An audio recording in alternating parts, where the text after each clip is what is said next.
武士道ルネサンス7の括弧3です。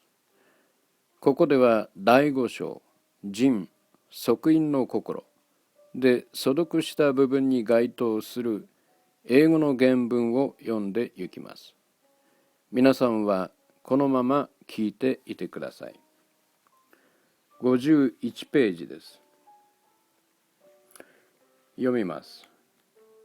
Benevolence, the feeling of distress.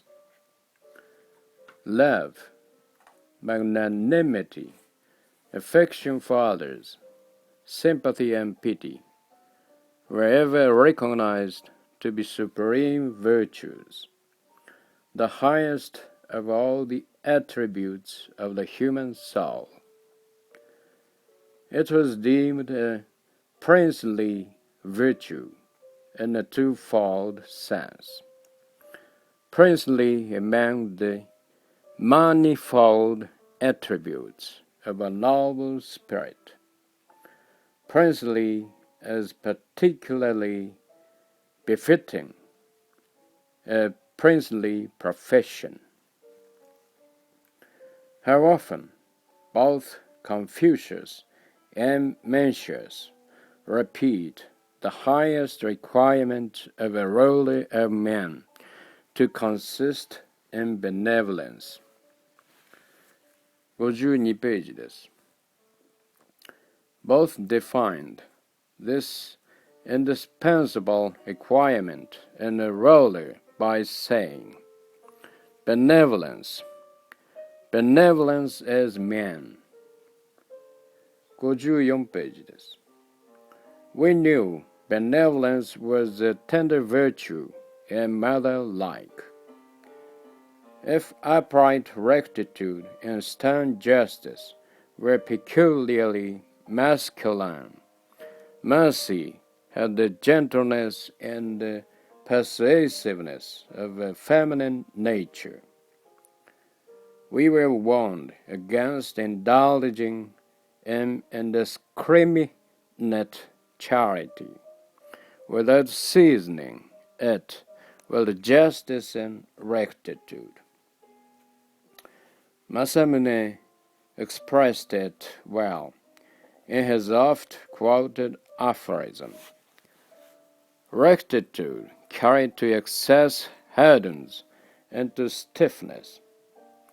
Benevolence indulged beyond measure sinks into weakness. 55ページです。Fortunately, mercy was not so rare as it was beautiful, for it is universally true that the bravest are the tenderest, the loving are the daring. 同じく55ページです。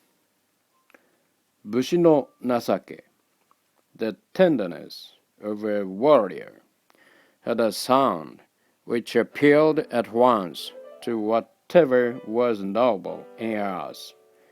Not that the mercy of a samurai was generically different from the mercy of any other being, but because it implied mercy where mercy was not a blind impulse, but where it recognized due regard to justice, and where mercy didn't remain merely a certain state of mind, but where it was backed with power to save or kill. As economists speak of demand as being effectual or ineffectual, similarly we may call the mercy of Bushi effectual, since it implied the power of acting for the good or detriment of the recipient. 同じく55ページです。Pride in themselves as they did in the brute strength and privileges, to turn it into account, the samurai gave full consent to what Mencius taught concerning the power of love. Benevolence, he says, brings in its way whatever hinders its power, just as water subdues fire. They only doubt the power of water to quench flames who try to extinguish with a cupful a whole burning wagon load of faggots. He also said that the feeling of distress is the root of benevolence.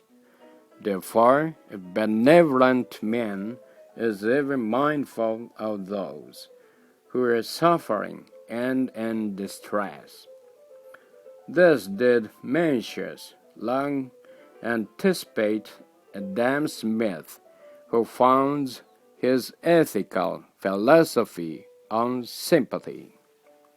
57ページです。It was an old maxim among them that it becomes not the fowler to slay the bird which takes refuge in his bosom.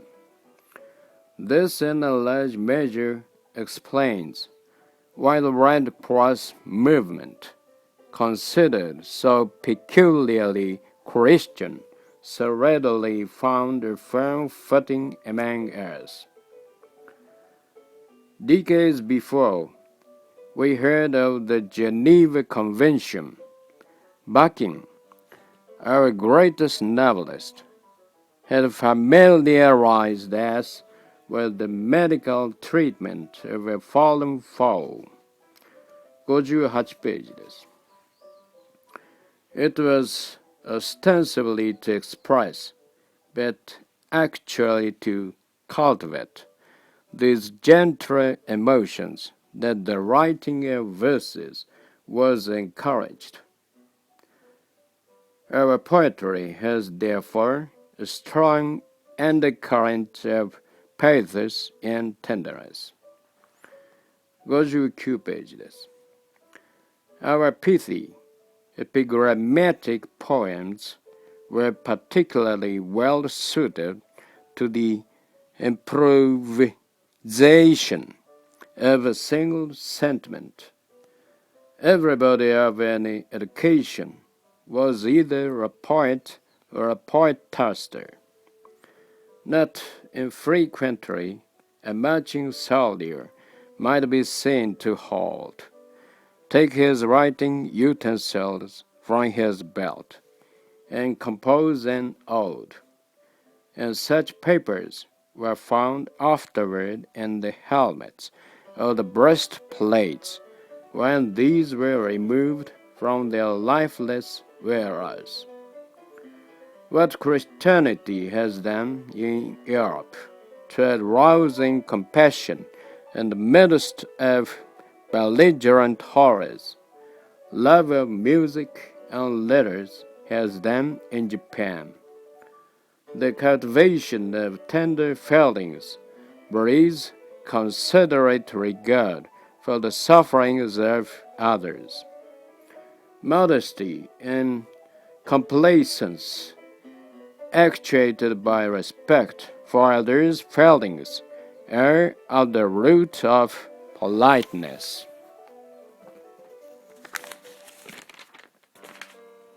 今日はこれで武士道ルネサンス7の括弧1、括弧2、括弧3を終わります。次は武士道ルネサンスシリーズの第8回目、武士道ルネサンス8の括弧1、括弧2、括弧3をお送りいたします。第6章、例です。楽しみにお待ちください。それでは皆さん、次回までごきげんよう。さようなら。